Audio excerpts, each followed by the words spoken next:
ये शांत भाव में आपका स्वागत है। वैशाली जी आगे पढ़ें। हाँ, नमस्ते अर्पिता। नमस्ते आंटी। नमस्ते सब योगियों को। हम लोग गीता का 10वां अध्याय पढ़ रहे हैं, विभूति योग। उसमें हम आज श्लोक नंबर 28 पढ़ेंगे। इसमें भगवान आगे बोल रहे हैं, श्री भगवान उवाच आयुधानमहं वज्रम धेनुनामस्मि कामधु प्रजनश्चास्मि कंदर्पः सर्पानामस्मि वासुकिः आयुधानमहं वज्रम धेनुनामस्मि कामधु प्रजनश्चास्मि कंदर्पः सर्पानामस्मि वासुकिः। मैं शस्त्रों में वज्र और गौओं में कामधेनु हूँ। शास्त्रोक्त रीति से संतान की उत्पत्ति का हेतु कामदेव हूँ और सर्पों में सर्पराज वासुकी हूँ। हरि।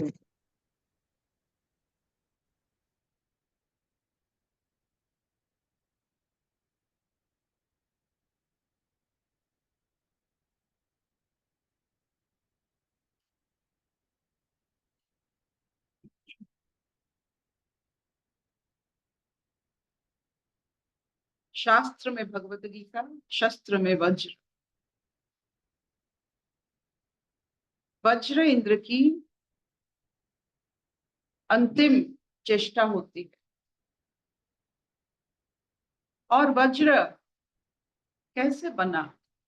वो एक ऐसा शस्त्र है जो सबको मात दे सकता है।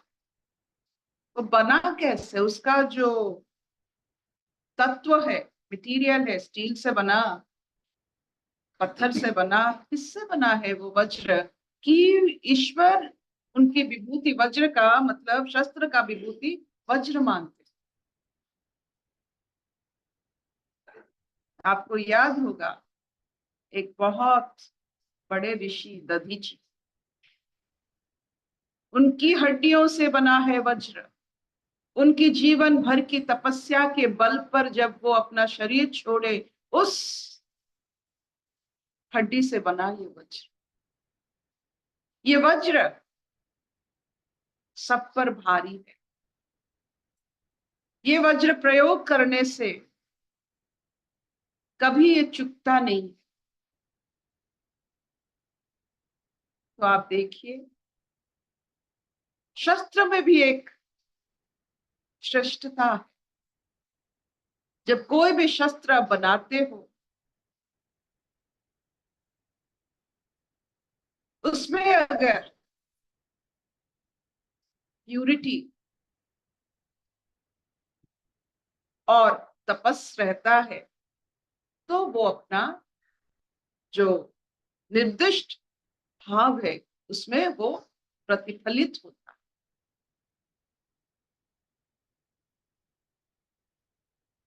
कामधेनु, सुरभि जिसे हम कहते हैं, कामधेनु वो गाय है जो समंदर मंथन से निकला हुआ है। एक उच्छश्रवा घोड़ा, ऐरावत हाथी और कामधेनु गाय।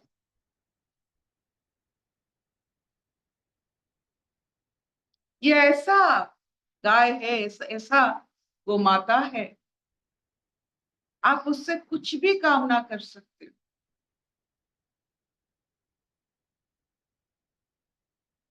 आपकी हर कामना का जो पूर्ण करे वो कामधेनु है।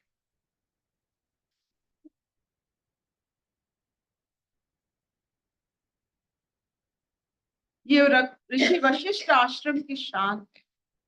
इसको चुराने के लिए बहुत सारे बड़े बड़े हस्ती आए, और ये कामधेनु ने ही अपने आप को रक्षा करके वशिष्ठ की रक्षा की। जब इंद्र की पूरे फौज उनको लेने के लिए, कामधेनु को स्वर्ग लेने के लिए आए, तो कामधेनु में इतना ऊर्जा, इतना शक्ति प्रभाव हुआ कि सब हार गए। इंद्र भी हार गए कामधेनु के साथ। इसका मतलब क्या होता है? कि एक एक योनि अपने श्रेष्ठता के बारे में, आज कोई भी योनि में कुछ भी श्रेष्ठ हो ऐसा ही होता है। गाय में कामधेनु, घोड़े में उच्च श्रवा, हाथी में ऐरावत, शस्त्र में वज्र। आप देखिए मनुष्य की जो संगत है, जो कम्युनिटी है, उसमें हर चीज में श्रेष्ठता होती है। और सबसे बड़ा, जो सबसे श्रेष्ठ होता है, वही ईश्वर बसते।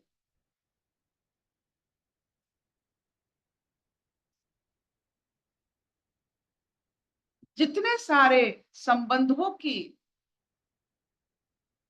देवता होते हैं, जितने सारे संबंध मतलब जिसमें हमारे कुल रक्षा होती है, बच्चे पैदा होते हैं, संसार को और सुंदर करने के लिए और फूल आते हैं, वो जो संभोग, वो जो मिलन, उसका राजा और उसकी श्रेष्ठता कामदेव को किया गया। जिस शारीरिक संबंधों के कारण ये मेला चल रहा है, उसमें अगर श्रेष्ठता देखा जाए और ऐसे दिव्य गुण वाले संतान पैदा हो जाए, तो ये संसार ऐसे ही चलता रहेगा सत्य युग के जैसा। काम भी वासना नहीं, काम भी देवता है। काम और रति को देव देवी माना गया। It is not a small act. संभोग एक कला, संभोग एक नियम है, संभोग एक उपहार है। सृष्टि को हम उपहार देते हैं इस कला में। प्रकृति इसमें अंतर्निहित है, संभोग में। शिव पार्वती की जो हम मूल तत्व की बात करते हैं, जिससे ये पूरा रचना बना। आप तो कितने बार वैष्णव देवी गए होंगे। 3 तत्व की बात होती है। एक तत्व में जब शक्ति, आप जानते हैं कि शक्ति क्या होती है। शक्ति कुछ बनाने के लिए, जब ये रचना करने के लिए बहुत उतावले होते हैं, तो वो पहले ब्रह्मा के पास जाते हैं। ब्रह्म की नहीं, ब्रह्मा जी के पास जाते हैं। कहते हैं चलिए मिलन करिए ताकि हम संसार बनाए।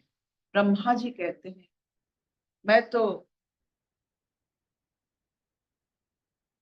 अपने जो प्रकृति से मैं तो बनाने वाला होता हूं, तो हम मिलन नहीं कर पाएंगे क्योंकि हम सत्व गुणधारी होते हैं। सत्व गुण में कुछ नहीं बनता है। It is a pure form. जैसे एलिमेंटल फॉर्म है, हाइड्रोजन ऑक्सीजन अलग अलग, they are not combined to give you water. Carbon oxygen अलग अलग, they are not combined to give you carbon dioxide. ये जो मिलन होती है, ये काम होती है द कोवलेंट बॉन्ड, जिसमें सब रचना हुई है। नहीं तो प्योर फॉर्म में रचना हो ही नहीं सकती है। आप जानते हैं सही सोने में कुछ बनता नहीं है, उसमें खाद डालना पड़ता है, उसको मिलन करना पड़ता है किसी से ताकि कुछ रचना हो। फिर शक्ति ने जाकर नारायण जी को बोलते हैं चलो मिलकर कुछ करते हैं। नारायण जी भी कहते हैं मैं भी तो सत्व गुण और रजगुण की मालिक हूं, तो हमसे ये मिलन नहीं। फिर जाकर शक्ति जाकर शिव जी के पास पहुंचती है, तो वो तो सब कुछ है। उनको तो पता ही नहीं है सत्व क्या है, तमो क्या है, चलो मिलते हैं, सब रचना करते हैं। वो जो मिलन से सब कुछ रचना होता है, the bonding is Shiv Parvati. वो काम में वो जो बॉन्डिंग है, जैसे हम कोवलेंट बॉन्ड कहते हैं, वैसे रचना में जब मिलन होती है शक्ति और शिव को, उससे हम काम कहते हैं, जिससे सब बना है। तो वो श्रेष्ठता को भी देखिए। अनुभव कीजिए और ऐसे ही संतान बनाइए। इस भाव से शिव पार्वती के मिलन से संतान बनती है। क्या ऐसे हमारी सोच है, या यंत्र की भोग में हम बाय प्रोडक्ट संतान बनाते हैं? By product is not the child, child is the ultimate. संतान सब कुछ है, उसको बनाने के लिए तपस चाहिए, समझ चाहिए। क्या इतना चलेगा? Will this do? हाँ पिता। हाँ तो मैम। मैं वास्तु की हूँ और एक रह गया, और सबके अंदर ये वासुकी है जो कुंडलिनी शक्ति के मालिक होते हैं। आपने सर्प देखा है, वो कैसे जागृत होता है, उसको छेड़ने से जागृति आती है। और वासुकी ये पूरा ब्रह्मांड को अपने सर पर रखा है। इसका मतलब है जागृत भाव से अपने जितना अनुभूति उसको पकड़ के रख के और सबकी रक्षा करने की हम में जो हिम्मत होती है, वो हमारा वासुकी भाव। तो आप देखिए आज की जो रचना कृष्ण ने किया है हमारे लिए, वज्र से लेकर वासुकी तक, कितनी मनमोहक और मन को आंदोलन करने वाला ये चार श्रेष्ठता विभूति आज हमें बताया गया। क्या इतना चलेगा? चलेगा। कोई प्रश्न?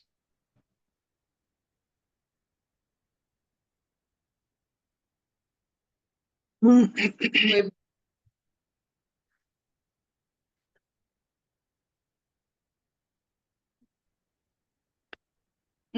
सबसे बड़ी बात है, देखिए वासुकी जो जिसमें जहर भरा हुआ है, हम तो कहते हैं कि जहर सांप में होता है। ये जो जहर जरूरी होता है मंथन करने के लिए। वासुकी को व्यवहार करके समंदर मंथन ही तो हुआ था। ये जो हम में जहर होती है, इसमें मंथन होता है, जरूरी है। मंथन होने से अमृत निकलता है। तो वासुकी भी कोई छोटी चीज नहीं है, जहर भी कुछ छोटी चीज नहीं है। हम में जो जहर अगर हमको मंथन करने के लिए आमंत्रण निमंत्रण करता है, तो हम बेहतरीन बनते हैं। जहर भी दवाई बन जाता है। आपको क्रोध लगा, आपको अस्वेय भाव आया, आपको जेलसी आया, तो मंथन कीजिए, इसी से तो मंथन होती है। तो आप देखिए संसार में हर हर जो जितने सारे वस्तु है, जितने सारे प्रकृति से बनाया हुआ कोई भी अंश है, उसमें सब में कुछ ना कुछ श्रेष्ठता है, विभूतियां। अनदेखा मत कीजिए, चींटी को अनदेखा मत कीजिए। पत्थर, पहाड़, वृक्ष, पशु, पक्षी, किसी को अनदेखा मत कीजिए, सब में विभूति है।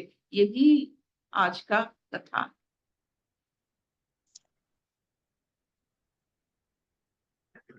अशतो मान सद्गमय, तमसो मान ज्योतिर्गमय, मृत्युर्मान अमृतंगमय। सर्वे सुखिनः सन्तु, सर्वे सन्तु निरामया, सर्वे भद्राणि पश्यन्तु, मा कश्चित् दुःखं भवेत्। ओम शांति शांति शांति।